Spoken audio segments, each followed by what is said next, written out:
kind of in my own quarantine. It has nothing to do with the coronavirus, but Sunday night, actually a little past 12:30, I think it was about 12:30 or 1 in the morning, I was Ubering, and I had a passenger in my car, and I hear boom, boom, and both of my tires on the left side were slashed and destroyed. So I've got to wait until tomorrow before my tires come in, and until then I'm homebound. I'm like a lot of people were from March until May, not able to leave. I'm like you, because you don't really leave and do anything, right? Well, I go to the park every day, but it's just a mile away. So no, I don't go. I go to the park and hang out outside a lot, hitting golf balls and shooting hoops and working out. Yeah. It's about hanging out with my goats. Yeah, hanging out with the goats. Yeah, if it wasn't for sports right now, these last 24 to 36 hours would have been a little aggravating. But as we all know, those are just first world problems, not the end of the world. Definitely want to thank everybody out there who is tuning in to episode 45 of the Fifth Chapter. We've got 5 fantastic chapters for you. Thanks to all watching via YouTube, Facebook Live, and Twitch, and all those who are listening to the podcast on Apple, Google, and Spotify. Make sure that you like, subscribe, and participate in each show by sending in your feedback via one of those 3 platforms. Dennis will be reading your comments, following your comments throughout the show. Let's now take a look at today's book. As you can see in the second chapter, Dak Prescott suffered a nasty ankle injury. Should he have taken that long-term deal? And what about Matt Stafford going to Dallas? We know that Lions fans have been chitter-chattering about that for years. In the third chapter, LeBron James wins his 4th NBA title. Has he now passed Has he now passed Michael Jordan as the GOAT? Not Dennis Fithian's GOAT, but the greatest of all time in the NBA. In the 4th chapter, the Rays lead the ALCS 2-0, and the Braves lead the NLCS 1-0, and they have a 2-0 lead, at least as of 5 minutes ago, in Game 2. Are we headed toward a Rays and Braves World Series? And what about the big shakeup before today's Game 2 in the NLCS? And in the 5th chapter, of course, it is the major wager. But Dennis, let's start off, as we always do, with the first chapter. And that takes us to the same old Lions, who did not lose over the weekend. So it was a very good weekend for them, their second best weekend of the season, competitive matchup against the bye, and they did not lose. Great news if you're a big Lions slappy. On the other hand, the dishonest national media still took it upon themselves to find a way to say something negative about the Detroit Lions. And this time it came from the folks at Fox NFL Sunday. Check out what Terry Bradshaw and Michael Strahan had to say before their first game on Sunday. Of a lot of people. Unfortunately, we have to be brutally honest, too. That's why today, Jimmy brings out the fork, and I'm bringing out the spoon, fellas, because you know why, Mike? Why? I'm going to stir things up. I'm going to mix things up a little bit. I like Bring that. a little something different to it. You can love them, but they have got to show that they can coach. Patricia in Detroit can't coach. Smartest guy in the world. Rocket scientist. Engineer. Can't coach a lick. Can't hold a lead when they're leading by 10 points. He's got to be going. Gates in the New York Jets. Terrible head coach. He's got to get out of there. Without even hesitating, McCarthy down in Dallas, he's going to get a ride because he's a new coach with a new team with OTAs and all that stuff missing. Coaches have today, I believe, be more of a player-friendly coach. I know that sounds crazy. Jimmy's not like that. But they have to be a guy that commands respect, but the players love to play. He do want to pat somebody on the back. Jimmy's a whole different generation. So, yeah, true. But this generation here, I played for Tom Coughlin, who was a disciplinary XO coach, didn't win anything. Once he became a relationship coach, where he let you know he cared about you outside of the game of football, we win a Super Bowl. This is the Instagram and TikTok generation. You have to relate to your players. I think for Sean McVay, it's a little bit easier. He is that age. But you look at Andy Reid, you look at Pete Carroll, they have adapted. You look at Gates, and you look at Matt Patricia. I think they've just been X's and O's guys. You have to have relationship if you want to win in this league with your players. They'll run through a wall for you. So there you have it, Dennis. You got the Fox NFL Sunday crew, particularly Terry Bradshaw and to a lesser extent Michael Strahan, saying that these two guys can't coach, but in particular Matt Patricia can't coach a lick. And we'll get to what Patricia had to say about his run defense in just a moment. But what do you think about those comments right there about Matt Patricia needing to be less of an X's and O's guy and care more about his players, and the fact that Terry Bradshaw said that Matt Patricia, quote, can't coach a lick? Yeah, I think they're both spot on. We've seen it. Matt Patricia now, he's one of the worst coaches in NFL history. And the one part I would disagree with those guys, I think it is about relationships and X's and O's, marrying those two things together. But what we have seen from Matt Patricia, he just doesn't have the awareness of how to talk to his players. Like, if he knew Darius Slay for 5 years and knew what button to push with him and came in with all that, whatever it was, throwing out your junk and all of this, but he didn't have that relationship with Darius Slay, and he thought that was going to be a good idea to go out there and throw that at one of his best defensive players. Like, what you always hear from these coaches is that they got to treat each individual player differently and know what makes them tick, when to push, when to pull, when to jump on them, when to hug them, and all those things. And it's like Matt Patricia's never even seen any of those things before. You listen to his former players talk about that, the assumptions that he's making. Like, did he think that's coming in because he worked for Bill Belichick, that he was just going to have to, flash his Patriot defensive coordinator ring and everybody was going to bow down and kiss him? He came in and he ruffled feathers all along the way. His first training camp was a disaster. And so was his first season, and so have the subsequent seasons have been disasters as well. I mean, it's only the time now we just find out when he's going to be dismissed. I mean, Ford Hamp, when you look at other coaches that are being dismissed that actually go to the playoffs and win games, and she can push the button anytime she wants.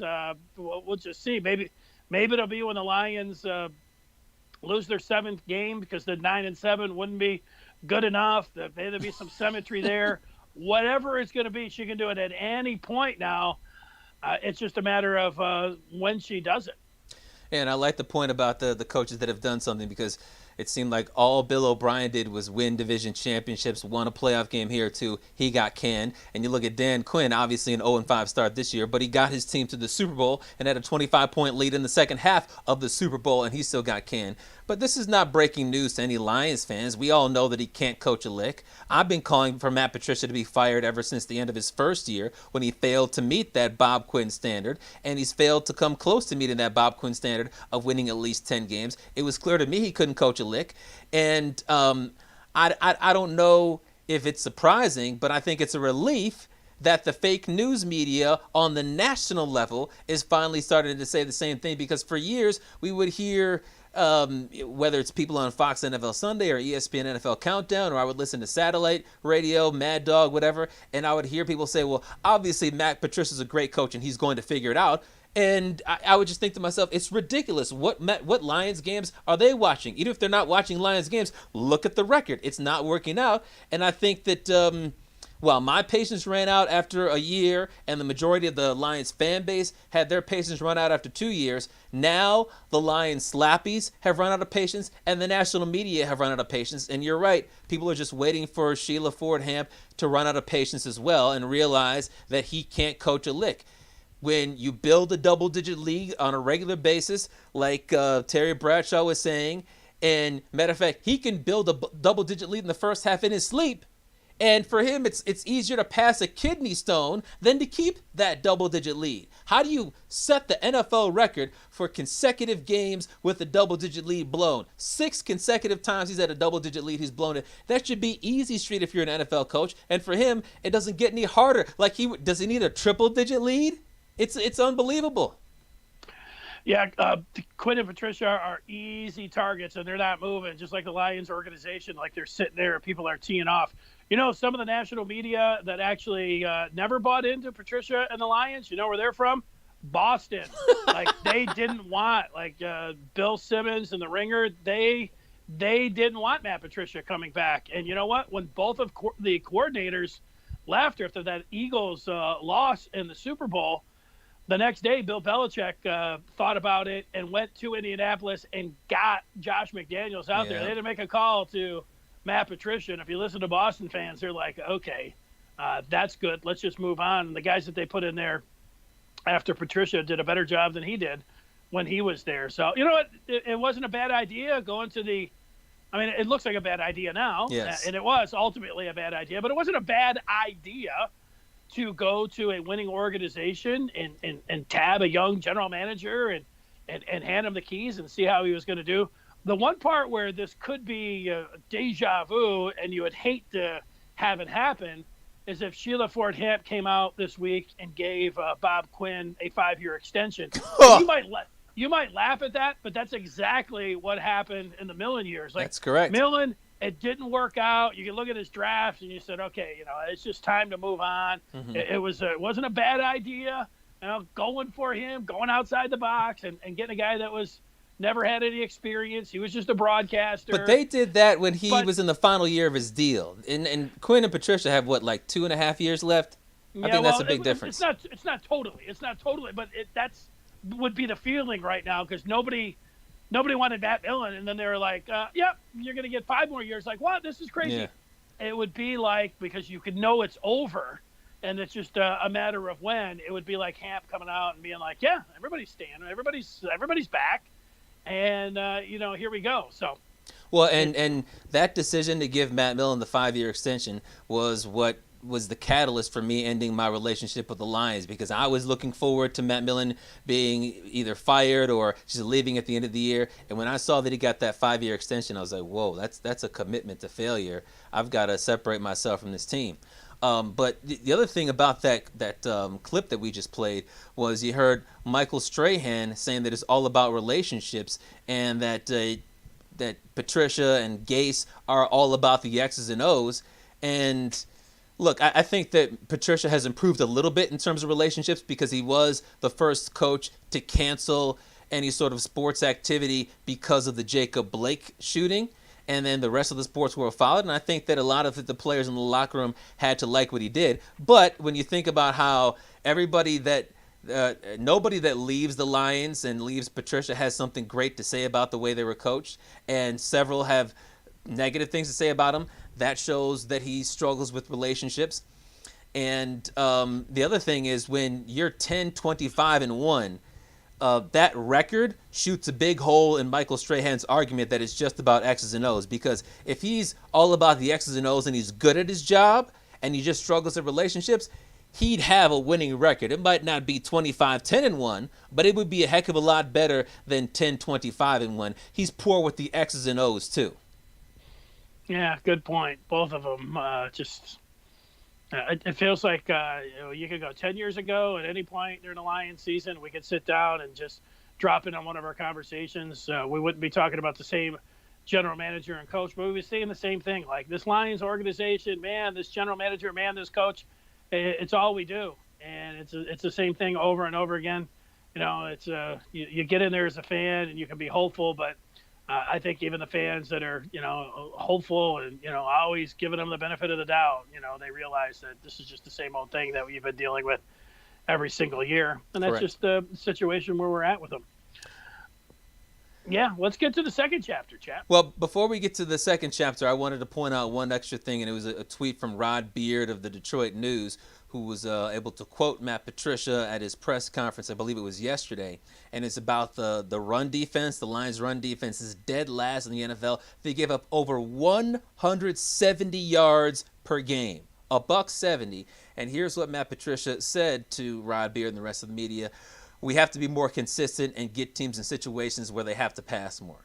I don't know if that was the entirety of his quote, but that was what Beard felt was the most important part of the quote to include in his tweet. We have to be more consistent and get teams in situations where they have to pass more.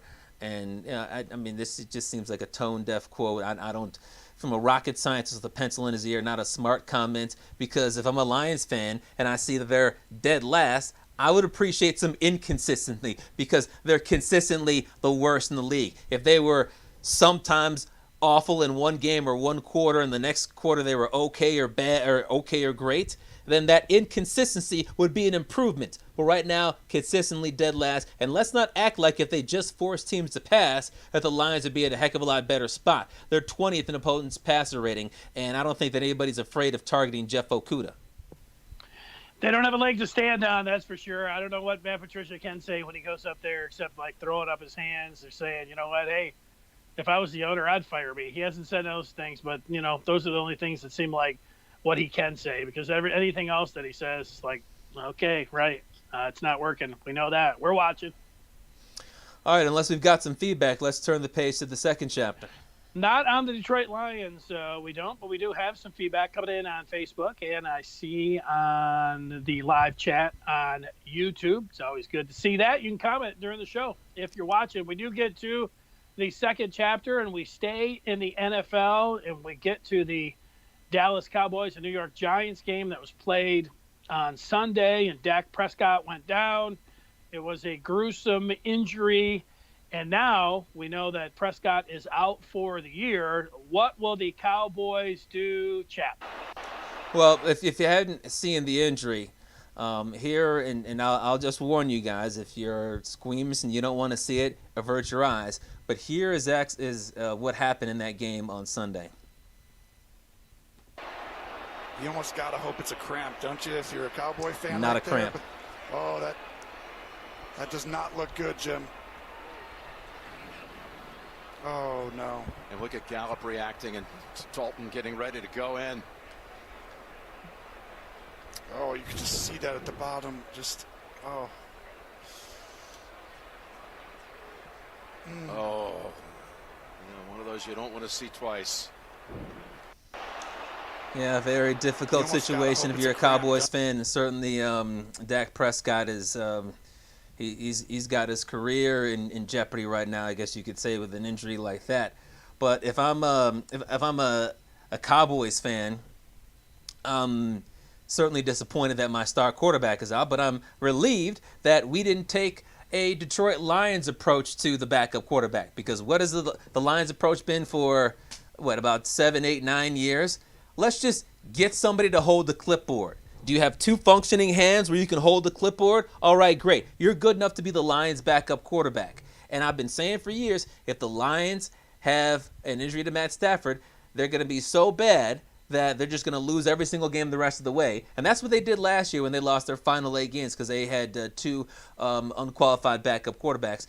The Cowboys got a starter for a decade in Andy Dalton and said, you're going to be our backup quarterback. And they were able to survive and win that game. And in a terrible division like the NFC East, they'll be able to finish with 7, 8, 9 wins and win that division against Washington, FT, the Eagles, and the New York Giants. That's what happens when you have responsible ownership, responsible roster management. You get yourself a quality backup quarterback. I know that around here there's a lot of talk about whether the Lions should call up the Cowboys or the Cowboys should call up the Lions and talk about trading Matthew Stafford to the Cowboys so they can save their season.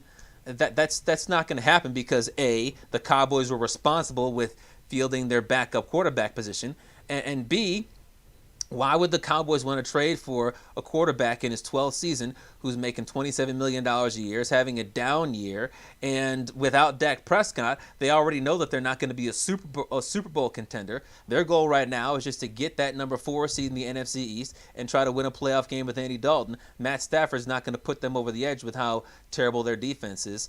I get Lions fans hoping for it, but it's not going to happen. Yeah, the number one thing you said there is it's not really about the Red Rifle or Dak Prescott. He's a pretty good backup, talking about Andy Dalton.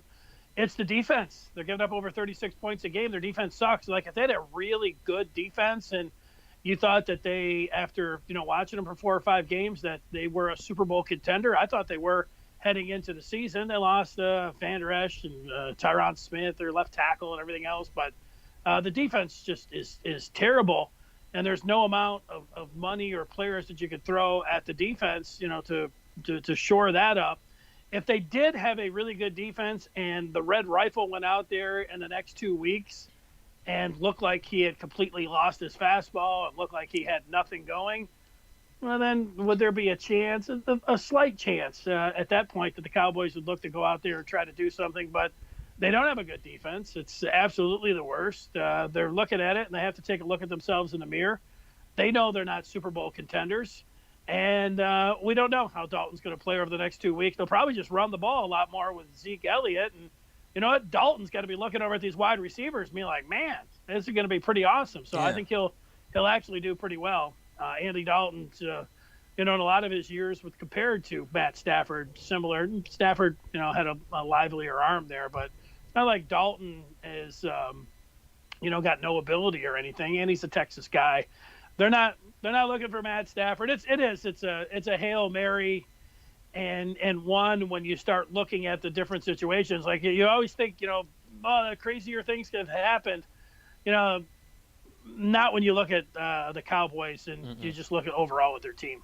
Well, and then you got to think about the future of the quarterback position with the Cowboys, because one option would be to re-sign Dak Prescott, whether that's at the $175 million offer that they already offered, or it's some other total. Another possibility would be if they truly tank out to draft one of the top quarterbacks, perhaps they'd have to trade up for that. But the last thing you want to do with how bad the defense has been is to trade draft picks to the Detroit Lions that could help you to boost up your defense in order to get a quarterback who, when healthy, is worse than Dak Prescott. So, I mean, that obviously talking about health as of 72 hours ago, not as of right now. But I don't think that the Cowboys are in a position to want to give up draft picks. They need to use those draft picks to help themselves defensively. But when you talk about the contract, that was the first thing that went through my mind after I got through how gruesome the injury was, and I actually put a poll up on Twitter asking people after you got over seeing how nasty the injury was, what was your first thought? Was your first thought about how Dak Prescott should have taken the reported offer of 5 years, $175 million that he turned down in order to get a $32 million franchise tag? Was it Dallas, please trade for Stafford? Was it this affects my wager on this game? Or was it Trevor Lawrence to Dallas? And here are the results of the poll. 0% said this affects my wager. 6.7% said that their second thought was Trevor Lawrence to Dallas. 44.4% said their second thought was Dak should have taken the big money contract, and 48.9% said that their second thought was Dallas needs to trade for Matthew Stafford. Yeah, my vote went in for the second one there and the winner. Immediately when it happened, you're thinking, hey, is there a possibility that the Lions could trade for Stafford now and that the Lions could actually be in the Trevor Lawrence sweepstakes? I mean, that's what went through my mind as well. What do you think about folks saying that Dak Prescott should regret not signing that long-term contract? Well, when you have how much ever guaranteed money that was, over $100 million staring you in the face, and if you would have signed it, you would have had it. Yeah, I mean, that's a pretty easy way to go. Now, you can make all kinds of different ways. You can look at it different ways and think, hey, he'll be able to come back and still get, that kind of guaranteed money next year from the Cowboys. And if not, he'll be able to be a free agent, get it somewhere else. He probably has an insurance policy in there that's worth $100 million if he wasn't able to play football anymore. You know what? He was already in the catbird seat, man. If he never would have got where he made, what is he making this year? $30 million? 32.4, I believe, something like that.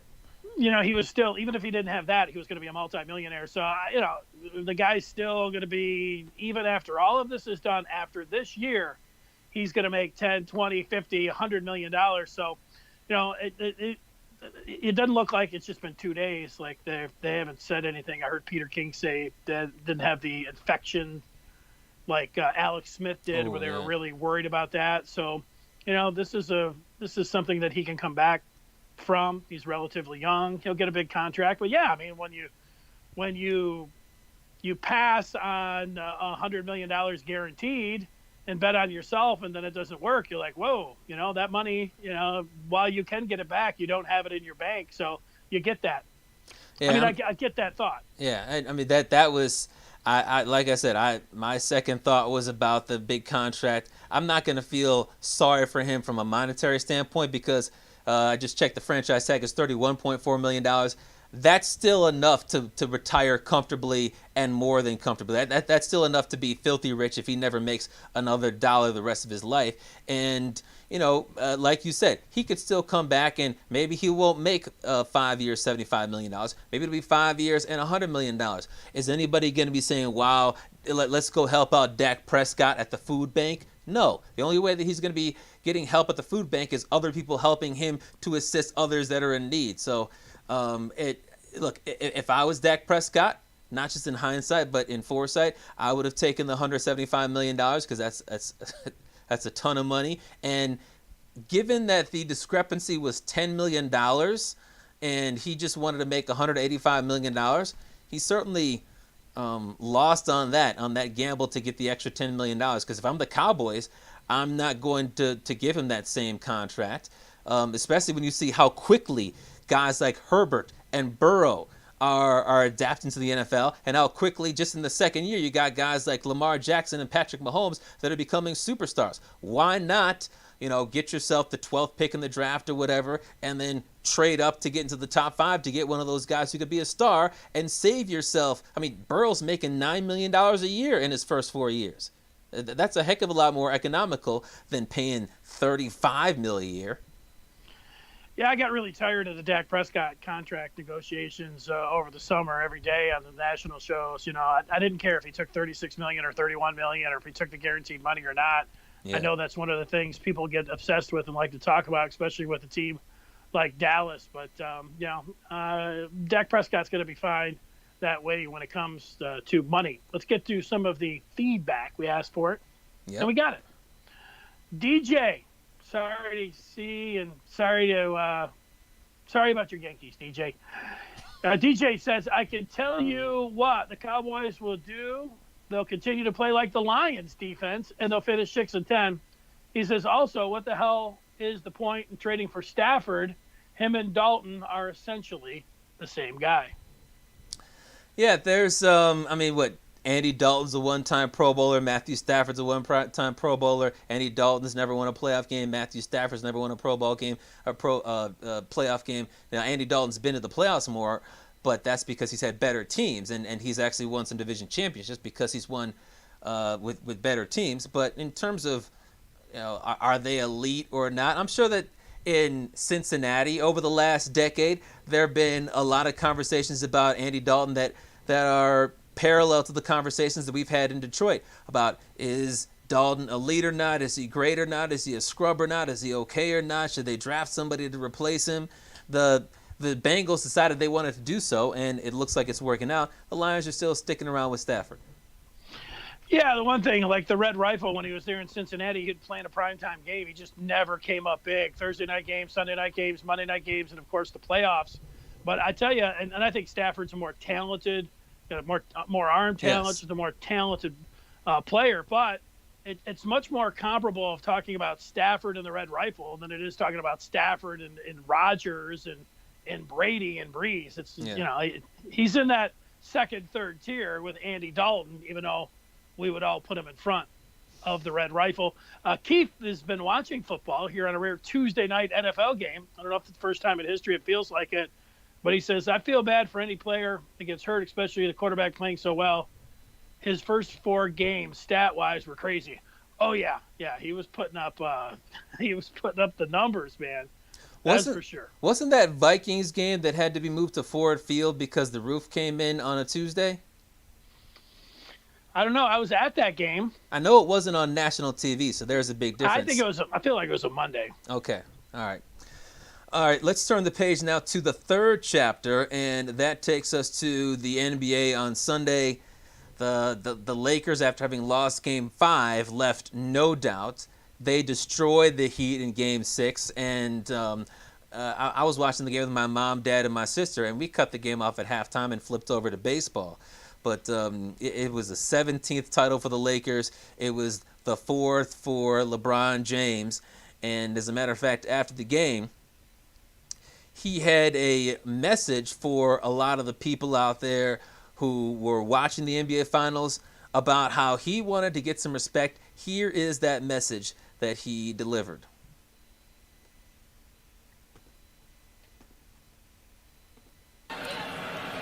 We just want our respect. Rob wants his respect. Coach Vogel wants his respect. Our organization wants their respect. Laker Nation wants their respect. And I want my damn respect, too.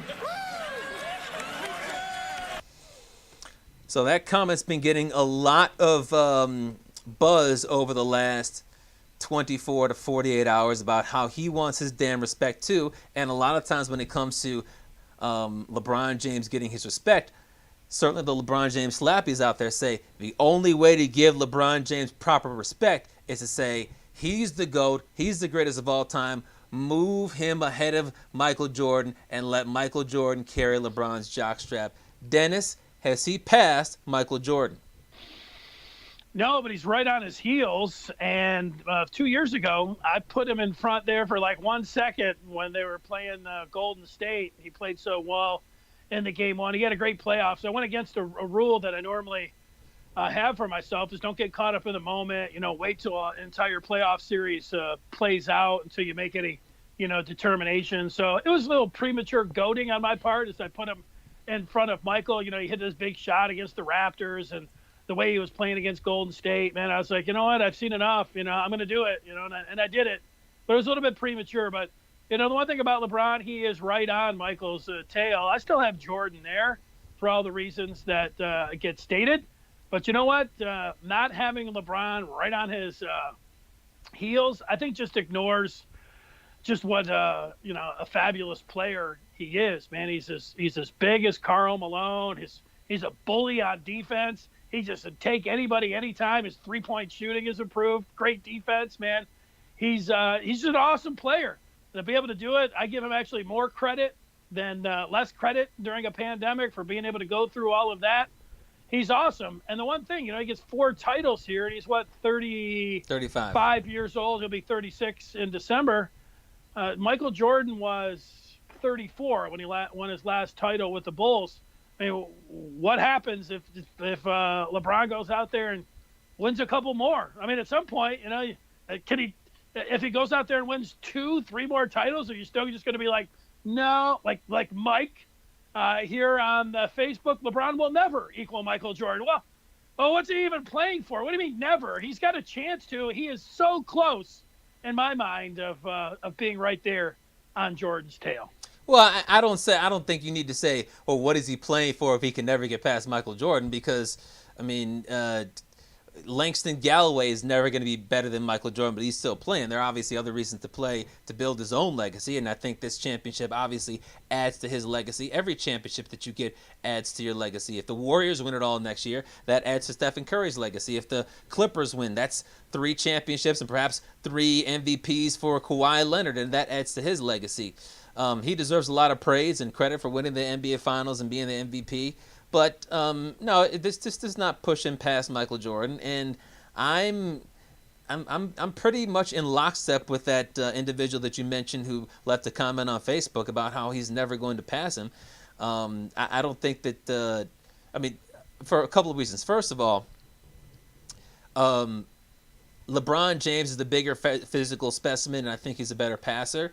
But the only other advantage that Michael Jordan has in this, or that LeBron has in the debate, is that he won a championship as a big underdog when he did so against the Warriors. But even if you look at that series, the main reason that happened was because the Warriors had Draymond Green, who decided that he was going to get another technical foul and get suspended for Game 5, or else that series would have been over in 5. But Jordan still has the edge, in large part because of 2 things. Number one, he's got a killer instinct that he had throughout his entire career. He didn't have to necessarily develop that. Michael Jordan never got accused of quitting. LeBron James was accused of quitting in his final year in his first stint in Cleveland and in his first year in Miami. I believe that because I saw it with my own eyes. And also LeBron James in his career, he's gotten to 10 finals, but he's 4-6 in the finals, while MJ was 6-0. As LeVar Ball would say, never lost. LeBron did quit. It's a good point. He did quit. And that should be held against him when he was with the Cavs, and it was that Celtics series. Yeah. I didn't like that. The other part, though, Michael did quit. I mean, he went and played baseball for a year. Like, that was quitting.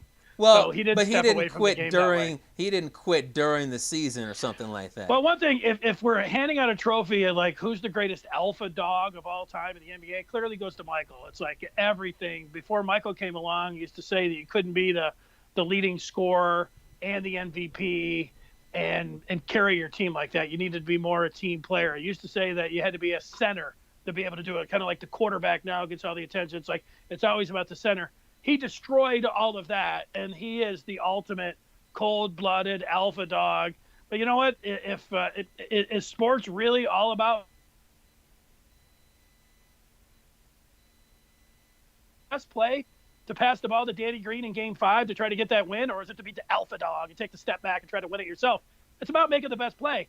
And even the ultimate alpha dog, you know, he needed Steve Kerr, he needed Hodges, he needed B.J. Armstrong to knock down some of those threes there at the end. So I don't know. LeBron's pretty close to me. I think like we dog him. I don't think people like his. I know they didn't like his exit from Cleveland. Yep, that's part of it. But here's the other thing. They don't like his comments.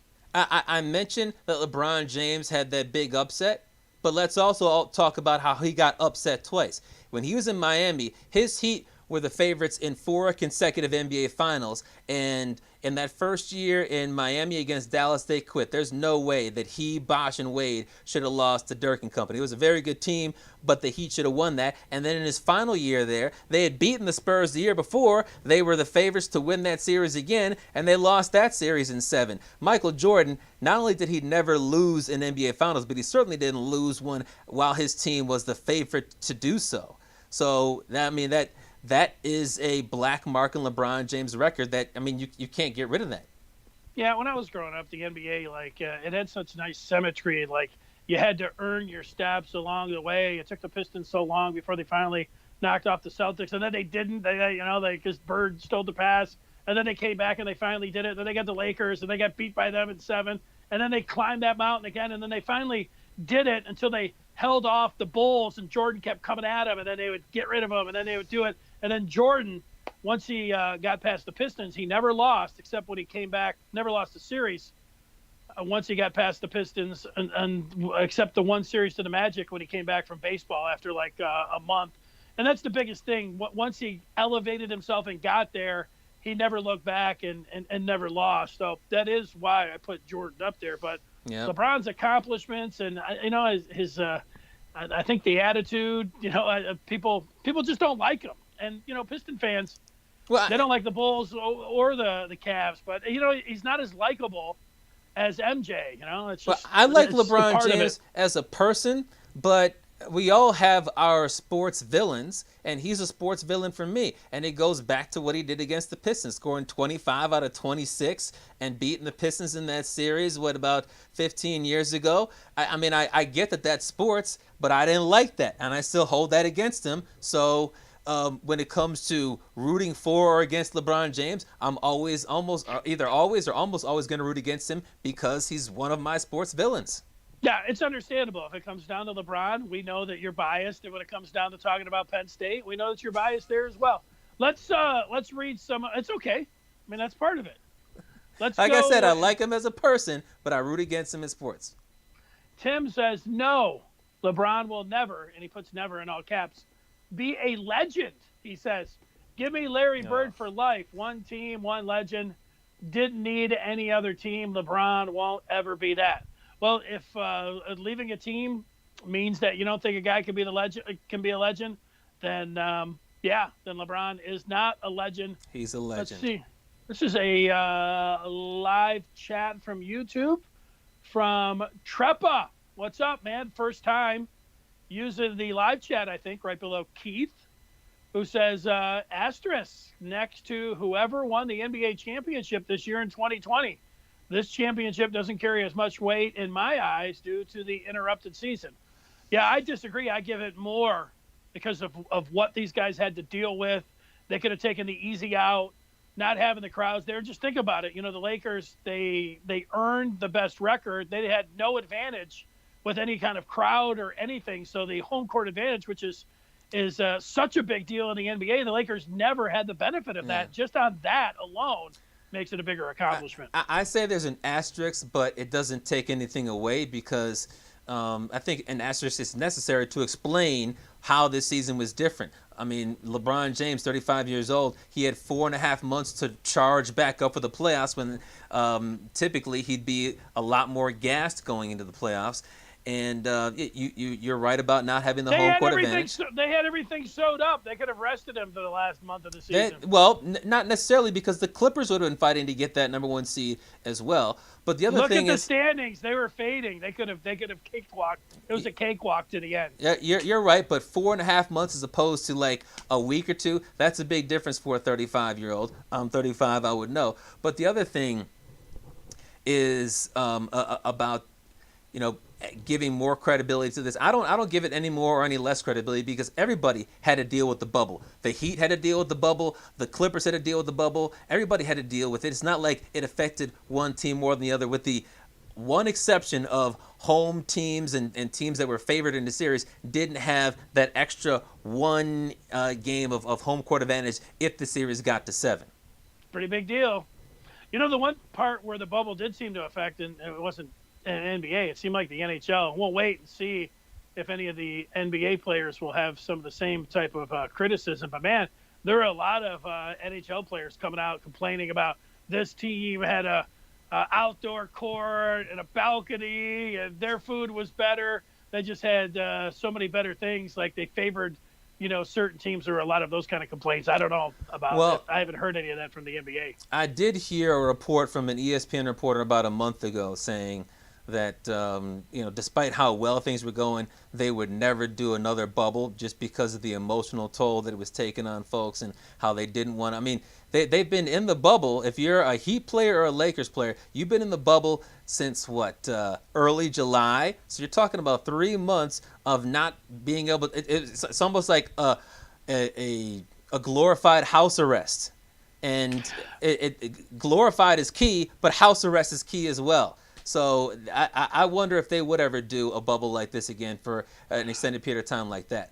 Well, I don't know. I mentioned Peter King earlier. I was listening to him in the same interview. He said that he thinks that the NFL should shut down for a couple weeks here and then get a bubble, whether it be in Dallas or Philly or whatever it is.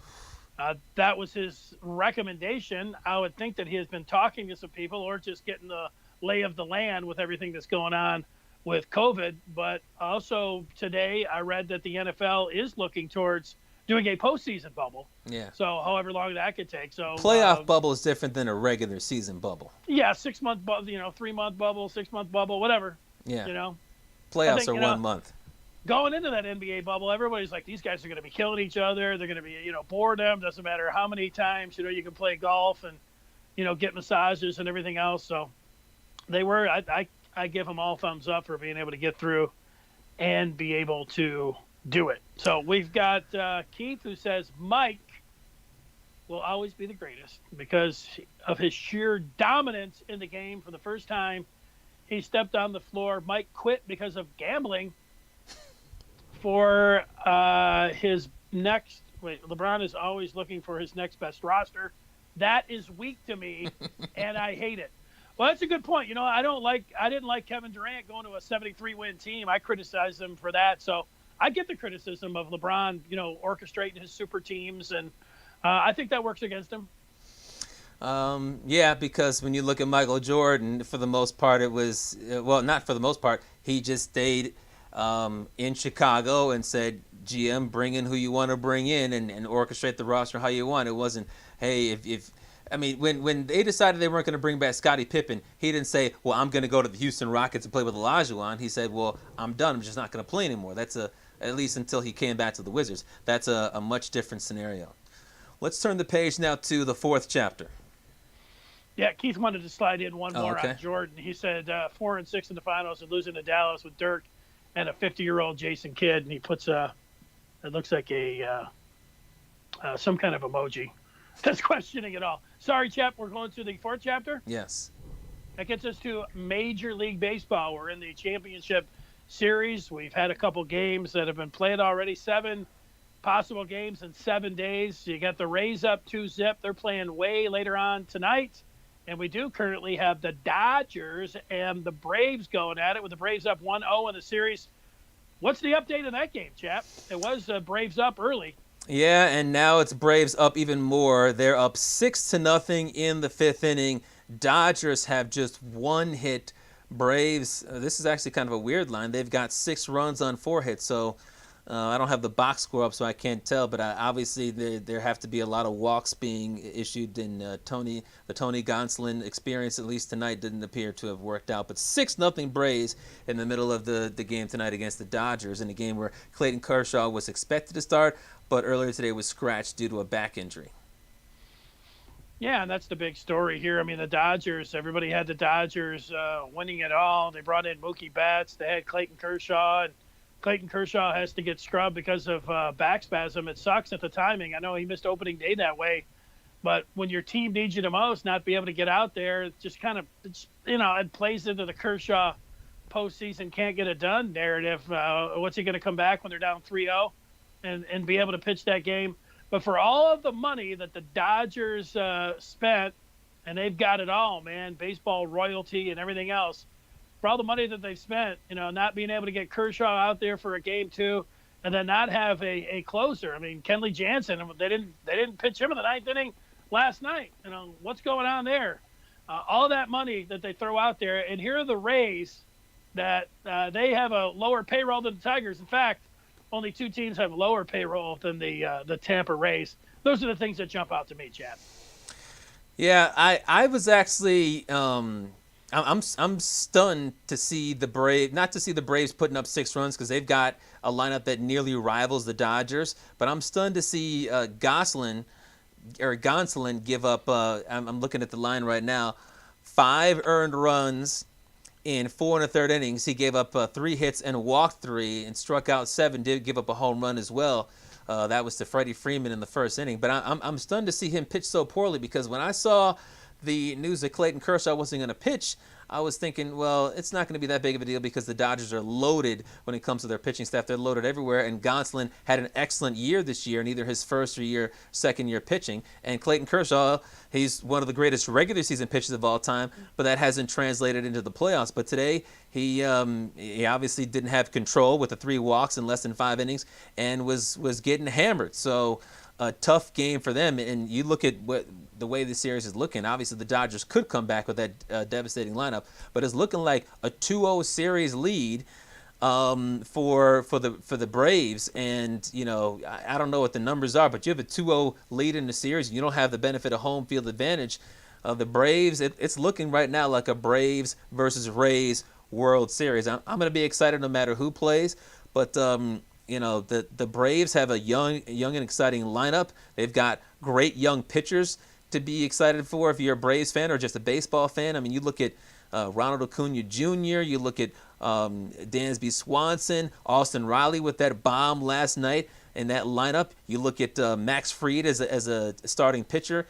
Ian Anderson, I'm surprised they only let him pitch 4 innings today. But 4 shutout innings, they've got. They're loaded everywhere, and they've got the best bullpen in the playoffs as well. Unless you look at the Rays and the ALCS, but it's going to be obviously more devastation for Dodgers fans. But the Braves are an up and coming team, and there's a lot to be excited about with them.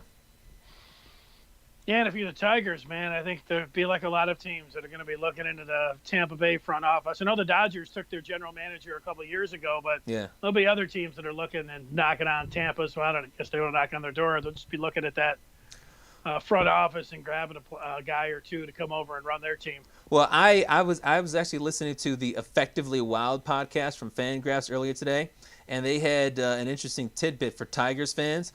What's the one thing that all 4 of these LCS front offices have in common? I don't know. A connection to Andrew Friedman, who was the general manager for the Dodgers. Because, as you mentioned, he used to be the GM for the Rays, and one of his disciples is now the GM for the Rays. Another one of his disciples is running the Astros. Another one of his disciples is running the Braves. And so you think about the Andrew Friedman tree, it's led to LCS appearances. Think about the Tigers. Who's plucking talent in air quotes, from the Alavila tree? Nobody. The Tigers need to get rid of Alavila. They should have done that years ago and get somebody from that Andrew Friedman tree. Because nobody is, I mean, it's not even a tree. There's an Alavila garden weed. Yeah, agreed. Now, we can agree that it's not happening. I mean, they're not grooming anybody out. We can agree with that. And we know that they're not going to get their pick of the managers. Hinch is going to look, and he's going to be like, thanks, Tigers. Thanks for the offer, but I think I'll go to the Windy City. So yeah, that's a much more appealing offer now. Yeah, it is. All right, you want to get to some feedback or turn the page to the fifth chapter? It's just more Jordan feedback and how the Lions blow. So, but we do appreciate that. Oh. Braves' chances for winning the game stands at 96.7%. Woo! That was from Buster Only. That's pretty good. Yeah. Yeah, let's get to the fifth chapter, and that is the major wager. Yes, it is. And I don't know what my last bet was. We didn't do major wager on Thursday. I don't remember what my bet was on Tuesday. It probably lost. But my major wager tonight, I mean, there's a couple of options. I didn't do the NLCS game, but that was when my other bets. I actually had the Braves plus 1.5, so that's looking pretty good. But in terms of the Bills or the ALCS, I like the ALCS matchup a little bit better. The Astros have already lost the first two games of that series. They're terrible against left-handed pitching, and the Rays are starting a left-handed pitcher. And if things don't go well, we know they'll be quick to yank out one of their Yarborough and put in one of their great relievers. Also, when I was listening to that podcast, they said that coming into the season, the Rays had 38 pitchers who were ranked above a replacement level, according to the Zips ratings, which is 3 rosters full. So they're loaded with pitching. So far, the Astros have just been leaving everybody on base. They had 2 runs and 10 hits yesterday. The Rays have been more efficient. I like going with the Rays to win and cover the 1.5-run spread at plus 145. Also like the Bills to cover because, I mean, the Titans have had no practice with all that Rona. Yeah, well, I don't remember what you bet last Tuesday, but I wrote down my pick of the week was going to be the Browns at that point. I loved them over the Colts. They went on and beat them. Unfortunately, I just put 25 down on that game, but it increased my total that I've been keeping track of over these 45 shows to plus 565. I should just be betting on these shows and taking my picks. But, well, I heard that mobile betting is going to be coming as soon as next month. Yeah, I don't know. Like I bet, or I shouldn't say I bet. I pick all of these games over the weekend, and about 50-50 there. But man, just if you just keep myself to 2 times a week, and making the one play there, of course, jumping out and making them a couple big $100 bets and getting up. It's easy when you got money to play with. Mm-hmm. I'm going to this weekend's games. I took the early line, the one that jumped out to me that I like the most. Panthers are taking on the Chicago Bears, and Matt Rule's team giving up under a field goal, 2.5 right now. I'll take the Panthers to beat the Bears. I'm going to put 35 on it, which would get me to 600 in the good if that one is able to come through. Yeah, I like the Panthers, but I'm also, kind of getting tired of waiting for the Bears to lose. They might just be a good team. No, I hear you on that. Key says he has not watched one pitch. It's hard for me to watch with football going on. I know it's usually the case, but I was so turned off when both sides couldn't agree on a season. I never got over it. Keith, I completely understand. Sunday night, you had the NBA Finals on, you had football on, you get to a little bit of baseball here. It's tough, man. You got to pick and choose. It's a nice problem to have with all of these different things going on, but I completely understand where you're coming from.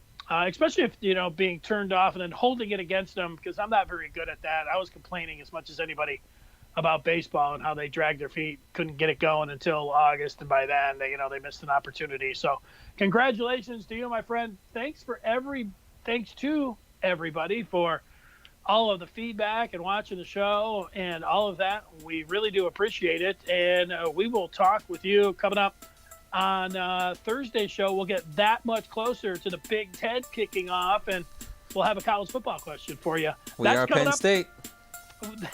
They might even be in the crosshairs there. That's coming up on Thursday's show on the 5th chapter. So then, see ya.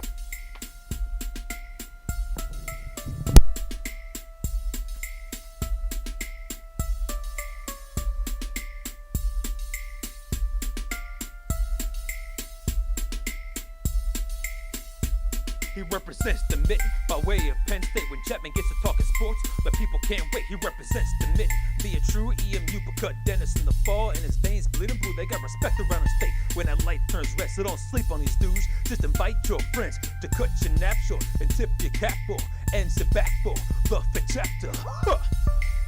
Brian Chapman, Dennis Fithian. When they open their mouths, they spitting the facts, bro. This ain't even optional, man. You just have to tune into YouTube to watch the broadcast or download it to your phone to peep the podcast.